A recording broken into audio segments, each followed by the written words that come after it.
I'm Dr. Radhika Thakrar, and I'm hosting this chat on behalf of The Next Step. There are so many things as a graduate I wish I knew that university just didn't prepare me for, and that's where The Next Step comes in. I'm joined by Dr. Zani Khan, an academic F2, Dr. Simon Billingsley and Dr. Maddie Young, who both recently started their foundation training. Welcome, everyone. We're going to chat about the need-to-knows and the must-dos to survive and thrive financially as you enter the working world, and even the things you'd wish you'd known but you didn't. So let's talk finance. Zani, potentially one of the most exciting things about starting work is getting paid. How did you feel about this?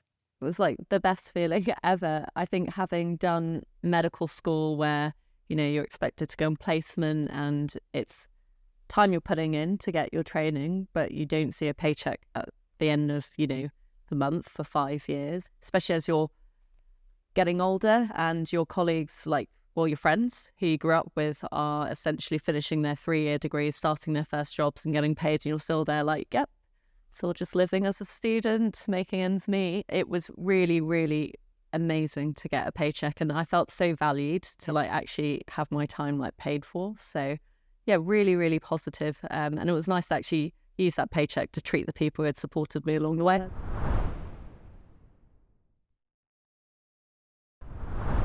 Did you feel financially educated when you got your first payslip? No, absolutely not. So I saw a number and I went, oh yay, money to spend. But after, the first month of enjoying myself, I started looking more closely at what was coming in. And then I saw, amounts were varying each month, deductions were varying. You've got your pension going out, you've got student loan, you have national insurance, and all of these things can change depending on how much you earn each month. So it's really, really important to keep an eye on it. I didn't really know much about this from medical school. I didn't know what they meant. I didn't know the tax brackets. I understand in other professions, perhaps you're not taught these things either. But I think because we work for such a large organisation, it's quite hard to pin down, a specific HR person or someone in payroll to help you with your payslip. But when I've worked in other jobs, for example, part-time, it's quite easy to have a point of contact to say, hey, do you mind helping me with my payslip? So I think that was one of the things I struggled with. However, I have found a lot of information online. There's really useful pages from HMRC. It would be useful, I think, for everyone to create an account with them because you can see transparently what's coming in on that website, what your deductions are and what your tax code is. And they're always quite useful to speak to. Yeah. How about yourself? Is there anything about your payslip that you wish you'd known that you now understand? Or are you still finding your feet with it? Still finding feet with it massively. The first time I looked at my payslip, I was so excited, obviously. First chunk of money coming in, and that was really exciting to see. And then quickly was gobsmacked when I saw all the deductions being taken out, as you've mentioned, as it just seemed like a lot. I think also what I found a bit tricky to understand and probably still need to look a bit more into is we've got certain hours that we work, which are kind of within normal working hours, normal working week, let's say 8 till 5. But it's all those kind of out of hours, and how that's displayed on the payslip I found quite confusing and didn't quite understand how my rota aligned with the payslip. So I think I emailed someone in the department and they said to talk to someone in payroll about it. But obviously we're quite busy, and then it just ends up not necessarily always being top priority out of everything, life admin wise. I think also because you're just excited that you've got something coming in. Simon, is there anything else you'd want to add about payslip? Yeah, I think something I didn't realise in my first payslip, which I do know now, is that there's some quite good tools online where you can put your rota in, because we've got such complicated rotas that, we work some weekends, we don't work all the weekends, we work overtime quite often, and we're paid at an hourly rate that changes pretty regularly. You can go online and find some rota checkers, and it'll tell you how much you should be getting paid as a junior doctor for your level if you put in what your hourly rate should be. So they're quite useful, I found. Yeah, I think it's really important to empower ourselves to check, because you hope that everything will be paid correctly, and you hope that HR and payroll have kind of put it all through correctly and that it have been taxed correctly. But we don't get educated enough on how to be checking these things, and it's really important to look at your payslip, look at the numbers, and be sure that the figures are right, and then query them and have feel empowered to query them if you think things don't seem right.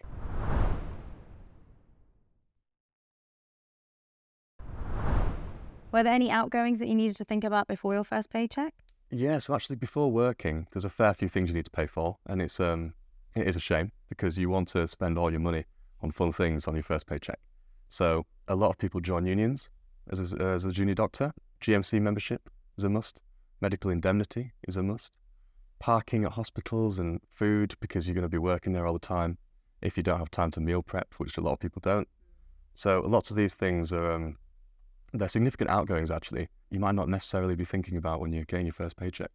I kind of want to mention things that you need to pay for before you even get that first paycheck. So moving expenses, things like paying your first month's rent and deposit.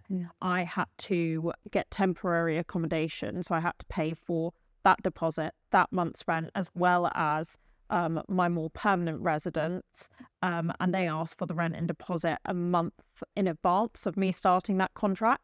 So that was 4 months of rent out at once before I even got my first paycheck.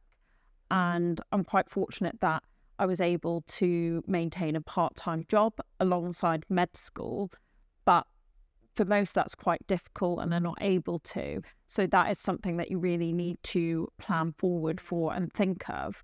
Another really useful thing that I didn't know, you need to look at your specific trust, but sometimes they can offer helping with moving expenses and you can claim that back. So you do need to research what your specific trust policy is, but you can get relocation costs back most of the time.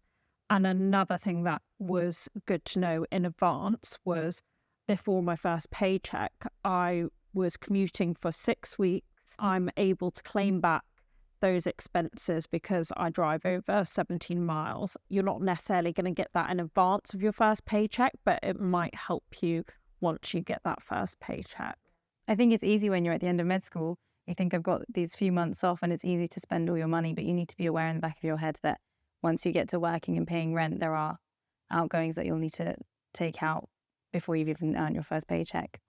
And just to add to that, I think as your career goes on, there's other outgoings that you don't really anticipate. So, you know, to get your professional qualifications, to progress in your career, so like exams, also to join Royal Colleges if you want to have membership as well. And even to get like revision aids for those exams costs a lot of money. So those are all things that I didn't know you could claim back against your tax. But again, I heard that word of mouth from a colleague and it was quite helpful to get that money back.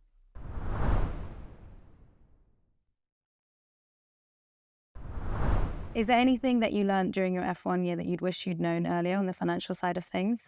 Yeah, so sometimes when you're moving between jobs, your pay changes and you can go from quite a highly paid job to a lower paid job, which tends to be ones where you get the basic pay without the out-of-hour incentives. So for me, that was psychiatry and academic. And as a result of this, to make up the shortfall in my pay, I was locuming. However, because I was doing my main job in the Health and Social Care Trust and my locums in the hospital trust, it counted as 2 separate jobs.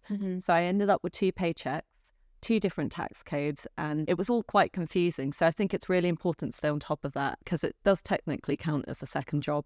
Yeah, and then that affects the amount in your tax, which then affects how much you take home at the end, doesn't it? Yeah, and it makes you think, were the locums even worth it? Yeah. But they were.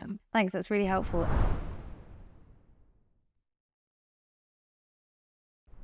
Thinking about how you've progressed, obviously our pay changes so much as we go through our different rotations.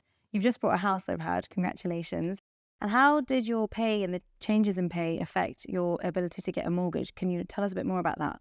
Yeah, so it massively affected it. It was a bit of a minefield because I think our pay is quite hard to get your head around.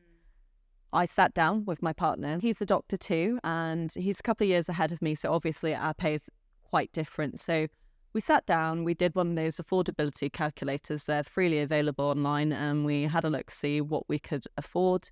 We also got in touch with a mortgage advisor actually through Wesleyan. It was really, really easy. They had a web page on it.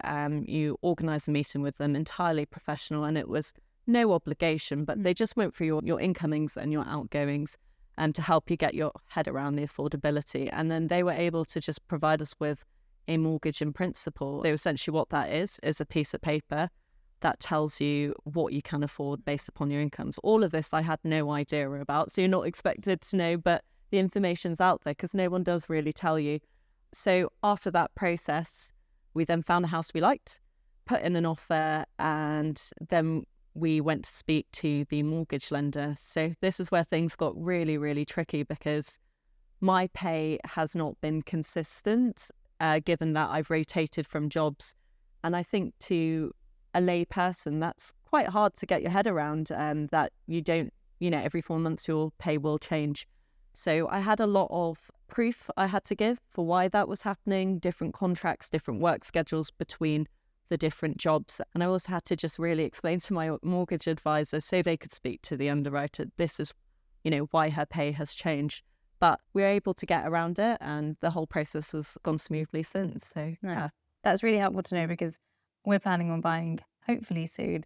And I know it is just very different for doctors because there's so much fluctuation in our pay and our pay slips. And even we're only employed by an employer often for just 1 year and then we change, or 6 months and then we change.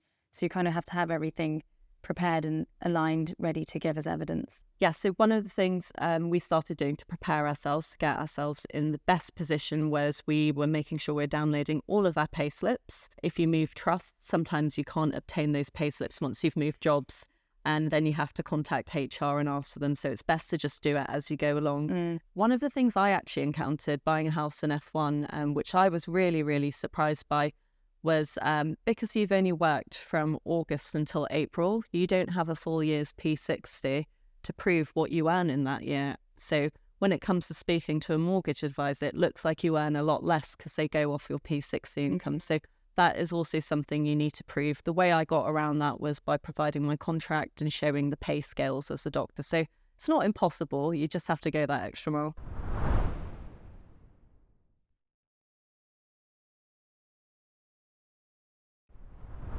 Addy and Simon, are you thinking about your financial future? Yeah, I think it was a really difficult challenge actually to try and sort of do any, even short-term, let alone long-term projections of what you're going to be able to spend your money on. Because like we've just said, there's so many different factors going on with how much you get paid. And a lot of the time you just don't know until you start. So when I started my cardiology job, it was a few weeks before I started that I found out how many hours I'd be working, how many hours out of hours I'd be working, and how that would affect my pay. I still don't know what my pay will be for my final job in F1, so I don't know that, let alone the job I'll have in 3 years' time or 4 years' time when it looks like I'll probably be trying to buy a house then. So even the ingoings is difficult enough, let alone the outgoings. We've just discussed loads of different outgoings. Simple things like if I have to take an exam to go forward in my career, how many resits might I have to do, things like that. And, these things are expensive. And, it's the price of a small holiday if I was thinking about a holiday in the future. So it's all very difficult to plan for. There are people out there that do provide specialist advice like that. I've been getting in contact with people at Wesleyan to try and discuss that and see what people usually find helpful for this planning. But that's very much a journey I'm still on.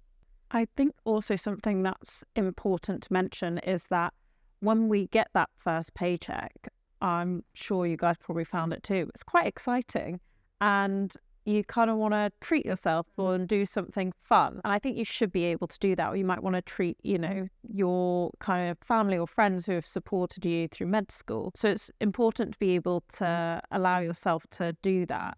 But also you do have to think a bit about the future, because you don't want to get too excited and just go overboard. And for example, I've started on general surgery rotation. So I've got quite a few on-calls and weekends and nights. So my paycheck's going to be bigger now than it is on my next rotation. So I need to kind of consider that moving forward. And that's kind of short-term forward. I'm 28 years old and I've got to think if, do I want family and do I want to end up buying property?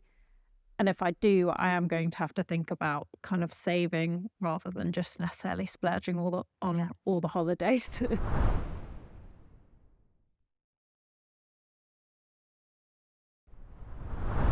So are you finding that as an F1 you're able to save as well? Because I think that's something that people do worry about. I will be completely honest. I have not really done the best with saving so far.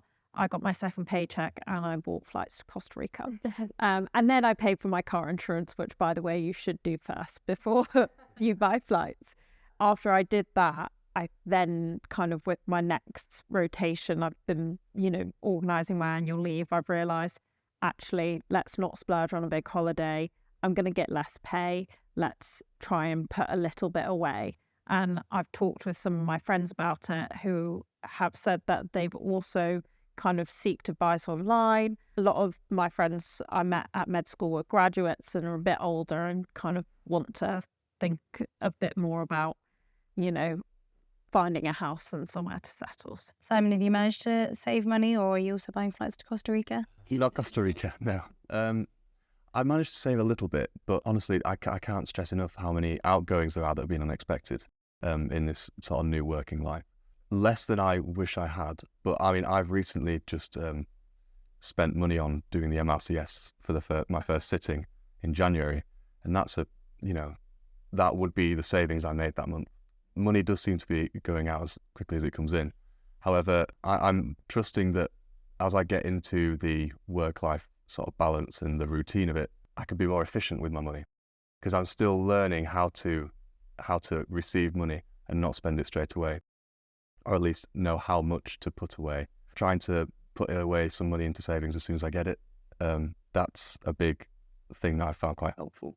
Thanks, everyone. It's been really lovely to hear from you. I just want to reassure you that although it is really stressful in F1, especially from a financial perspective, because you have so many outgoings, as we've said at the beginning, you often feel like you're spending those first few months trying to catch up with that. That doesn't last. And I now, as a ST4, I have seen that my finances have gotten a bit easier over the years, because you do earn more money when you get to F2 and onwards. So it's just really important to keep that in mind, and to know there is always that specialist advice out there that can really help plan for these things and work out how you're using your money. So it's really helpful to always think about that too. It's not as scary as it can seem in the beginning.